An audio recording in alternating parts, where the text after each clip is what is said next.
नमस्कार दोस्तों। बिहार में पुल गिरने का सिलसिला अभी चालू है।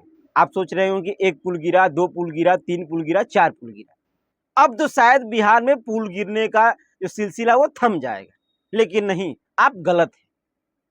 अभी वो जारी है। आप ये समझे कि यह भी पुल अब गिरने वाला है।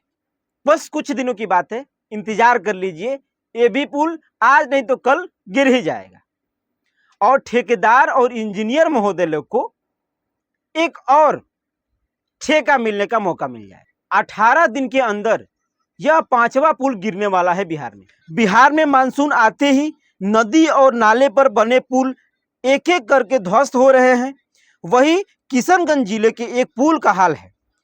यहाँ मुख्यमंत्री ग्रामीण सड़क योजना के तहत बनाया गया यह पुल 13 साल पुराना हो चुका है, जहां नदी में पानी आने की वजह से यह ध्वस्त होता दिख रहा है। खबरों के मुताबिक सप्ताह में बिहार में एक एक पुल गिरता चला जा रहा है।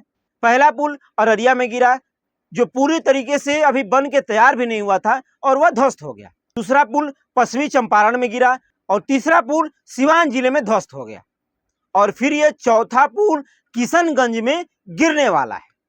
आप खुद तस्वीरों में देख सकते हैं यह पुल कितना धंस चुका है। लोग फिर भी अपनी जान को जोखिम में डाल करके इस पुल को पार कर रहे हैं, क्योंकि उनको अपनी दिनचर्या भी देखनी है, अपना काम भी करना है। तो अपनी जान को हथेली पर रख करके लोग अपनी जीवन यापन कर रहे हैं। लेकिन किशनगंज का पुल कब ध्वस्त हो जाएगा ये किसी को पता नहीं है। अभी अच्छे से मानसून आया ही नहीं है, तब तक बिहार में पुल गिरने का सिलसिला चालू हो गया है। जब अच्छे से मानसून आ जाएगा, मूसलाधार बारिश होने लगेगी, तो फिर क्या होगा? जैसे लग रहा है कि बिहार के सारे पुल गिरकर ध्वस्त हो जाएंगे। पुल के धंसने को लेकर के किशनगंज के डीएम तुषार सिंगला ने क्या कुछ कहा, आइए सुनते हैं। है बहादुरगंज के बांसवाड़ा में, वहाँ पर कल हमारे सीओ, एसएचओ और बीडीओ इन्होंने फील्ड विजिट किया था। उसको लेकर के हमने इनको हिदायत भी दी है कि उस पर जो उसका काम है, उसका जो रास्ते का अप्रोच रोड का, उसको करवाया जाए। अभी कुछ दिन से बारिश भी कम हुई है, हमारा कल या परसों थोड़ा ज्यादा बारिश हुआ था। जैसे ही पानी का स्तर कम होता है उसको सुधार कर दिया जाएगा। पुल पहले डैमेज हुआ था, अभी तो जैसे खबर आ रहा है उसको हमने दिखवाया है, उसमें जो भी उसका रिस्टोरेशन का काम है उसको इमीडिएटली हम लोग करवा देंगे। यह पुल साल 2011 में 25 लाख के लागत से बना था, जो 13 सालों में ही ध्वस्त हो गया। क्या सरकार ने इन 13 सालों में इस पुल को मरम्मत करने की जरूरी नहीं समझी? क्या उन्होंने ये नहीं सोचा कि अगर पुल बनाकर हम तैयार कर दिए हैं तो बीच बीच में इसकी मरम्मत भी हम कराएं, ताकि ध्वस्त होने से यह पुल बच जाए? अगर शायद इस पुल की मरम्मत समय समय पर की गई होती तो यह पुल आज धंसा नहीं होता और 50,000 लोगों का जीवन यापन यूं अव्यस्त नहीं होता।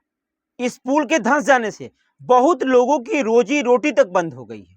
जो फेरी वाले हैं, जो दुकान वाले हैं, या फिर यूं कहें जो गांव में जाकर सामान बेचते हैं, उनका जीवन यापन इसी तरह चलता है। वह एक दिन कमाएंगे, फिर आज खाएंगे, आज कमाएंगे, आज खाएंगे, तो उनका जीवन यापन पूरी तरीके से बंद हो गया है।